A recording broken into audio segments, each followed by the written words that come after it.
Hi, everyone. Judge Andrew Napolitano here for Judging Freedom. Today is Friday, November 18th, 2022. It's a little after 2 o'clock in the afternoon here on the East Coast of the United States. My guest is one of our regulars on Judging Freedom. Scott Horton is the editorial director of antiwar.com and the director of the Libertarian Institute. And he is singularly in the United States of America today one of the fiercest and most effective battlers against the United States and its empire building and its wars. Scott, I've been a fan of yours for years. I'm thrilled that we are friends, and I'm happy that you're back on the show with us. Welcome here. Thank you very much, Judge. I appreciate that. Of course. One of the things I want to talk about, we'll get to war in a minute, is what you've been talking about lately, and I have as well. And that is the concept that even though big tech is a private bulletin board and they own the bulletin board and they can decide what they put up there because they're not regulated by the First Amendment, when they do the government's bidding, either as a favor to the government or because there's a symbiotic relationship between them, or there's some compulsion coming from the government, they can have the First Amendment imposed on them, which of course would, as is the case with the government, prohibit discrimination based on the content of speech. You have been writing about this happening lately and for a while. Tell us about it. Well, I'm no lawyer. I wish I knew the case. I should really be interviewing you about this, Judge. But I know from reading Glenn Greenwald that the courts have ruled numerous times. I mean, that's one thing about this Constitution. What's left of it, it is 200 years old. So the courts have already held just about, every case study and whatever it could be. And then they ruled long ago that the government can't just ask a private company to censor someone and oppress someone in a way that would be illegal for them to do so. And that's all that's happening here. It's just we're going to have to wait 17 more years before the courts finally rule that it was all unconstitutional all along. But I would emphasize that this new era of censorship really came with the Russiagate hoax. And it started with Google de-ranking people, and I guess YouTube too, de-ranking people based on the idea that the things that they were saying were Russian disinformation. And one of the things that they did especially was they went hard after Trump's allies. But then, to make it fair, they went after a bunch of leftists too. And I think at that time, antiwar.com got thrown in with the leftists. So it was at the same time that they censored the World Socialist website, which is a Trotskyite group, and Truth Dig and Truth Out, which are both just kind of progressive, like, one click to the left of the Democrats, but not All right, hard so and we got downranked at the same time as them. The Department of Homeland Security, and I'm hypothesizing this, maybe it really happened, I don't know, says to Twitter and Facebook, we need a favor. We want you to kick Donald Trump off. Oh, yeah. And Twitter and Facebook say, what's in it for us? What's the answer to that? Oh, well, I don't know. Mass boycotts of those services. I mean, the whole concept of the Web 2.0 walled gardens on these Twitter.coms and Facebook.coms should be over anyway. There's got to be a better way to have social media than centralized in the hands of these corporations that can be dictated to by the government. It started with Google and Facebook and Twitter and YouTube and the rest. They just are completely unfair to people. If you were interviewing me, and we're having a chat. Sure. Forgive my froggy voice. I'm fine. I just woke up with a frog in my throat this morning. If you were interviewing me, I would tell you that this is called the doctrine of state action. When a private actor, Facebook as an example, and a government actor, the Department of Homeland Security as an example, enter into a symbiotic relationship. I'm putting my fingers together, my two hands together. This is Facebook, this is DHS. For the benefit of both, then the disabilities that the Constitution visits on the government will also be visited on the private actor.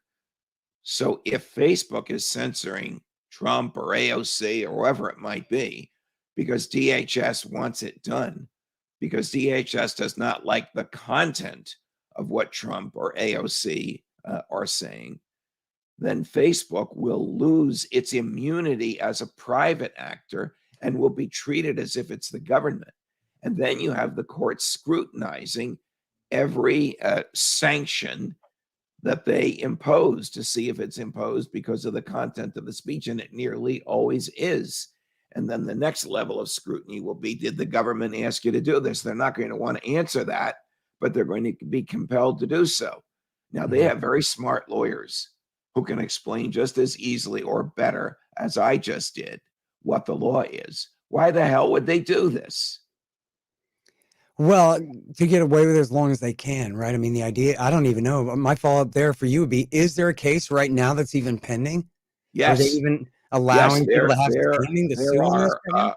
there are 4 state attorneys general suing Facebook and Twitter in the United States District Court in the Eastern District of Louisiana, which is New Orleans. Mhm. And in the course of the discovery in that litigation, they found emails which are not very precise, but which indicate this very, very close relationship between people in DHS and people in big tech. And they talk about censoring. So if this thing goes to another level, if it goes any deeper, if it finds any more emails, if it discovers a human being who said, okay, I've had enough, I was involved in this, and I'm going to go to these attorneys general and spill the beans, we have a whole new ball game. Then big tech is no longer private tech. Then it has to comply with the First Amendment, Right. which means it cannot do anything on the basis of the content of speech. Yep. And I mean, I sure hope that they hurry up and get with this. I mean, it's already been what 6, 7 years straight of this kind of de facto government censorship. Again, Greenwald, I believe, pointed out that Senator Warner and a few others went out to California and sat down with these guys and said, "This is a nice Twitter you have here. You wouldn't want us to have to come in and really start bossing you around, would you?" And they got the hint, the same way that Karl Rove did with Hollywood after 9/11. That you don't Right, want us to really bring our heavy hand in here, so right, you're just right, going to do what we want you to do. And right, they right. all click So their heels and say, "Sir, yes, sir." right. You're exactly right. Switching gears because my voice is getting a little worse. And Merrick Garland is about to announce who he has appointed as a special counsel to investigate Donald Trump. Another issue for another time, but I want to see the announcement. Um, do you have any hope that because the Republicans, but only by a half dozen votes, took over the House of Representatives, that the American war machine in Ukraine will come to a halt? No. No, I don't Um, either. no, McCarthy had said, "Oh, we're not going to give them a blank check, but so they're going to fill in as many zeros as they're, asked to by the Biden government." And the fact of the matter is, the sad truth is, Judge, that this is still George W. Bush's Republican Party. And Mitch McConnell and the leadership in the House and the Senate, they're all just John McCain. And they all want what's worst for humanity. They cannot be counted on whatsoever. Now, it is true that there are some America Firsters in the House, like Gates and Margaret Taylor Greene and a couple others who apparently really mean what they say on more than one issue at a time when it comes to foreign policy. I don't know how much we can count on them, but I do know how important it is, as we saw with Ron Paul and with Donald Trump too. It's so important that we have leaders on the right who are willing to say, we don't have to do this. We don't have to believe in this. And So I think that among Republicans in the House, people who believe we should not be going around the world looking for monsters to slay, that we should not be building empire, there are more of them than there are the differences between Republicans and Democrats numerically. So if Republicans have the House by 6 votes, there are 20 of these America Firsters. Mhm. So Kevin McCarthy, pay attention because it Right. only takes 20 of them to declare the speaker's seat empty. Just look at what happened to Newt Gingrich. That's right, if they're willing to play that hardball. And also, one more thing here, Judge, is word to those Republican America Firster congressmen right now. We have active, real, no fooling war powers resolutions in both the House and the Senate right now. HJ Res 87 and SJ Res 56 that would make it illegal for Biden to continue to support the Saudi war against Yemen. This is Yes. almost a one in a lifetime chance for I we, I the people, regular I people, could to not I force could our not Congress and agree with force you the president more. to end a war. I couldn't agree with you more, but I'll bet you dinner at your favorite restaurant in Austin, it won't even come to the floor for a vote. Well, we'll see. You know, they have 130 co-sponsors right now, and it's Representative DeFazio, a Democrat, was the one who introduced it, and there is a full court press on him right now to go ahead and call the question, and let's get this thing voted on. And even if we have to wait for the Senate, if we can get this thing forced through the House in this month or next month in the lame duck session, that'd be a huge boost for the effort. And Judge, you or anyone else, you go to 833 stopwar.com. They got a few bullet points on the war, a few talking points for your congressman, and then that's the number to call is 833 stop war. It connects you right to your senators and your congressmen to tell them to support these war powers resolutions. And there really is momentum here. We don't have any real star power behind it, but we do have some real momentum from the grassroots, and so it's really worth pursuing now. Scott Horton, always a pleasure. Thank you, my Thank you, friend. Judge. Really appreciate it. Judge Napolitano for Judging Freedom with my frog.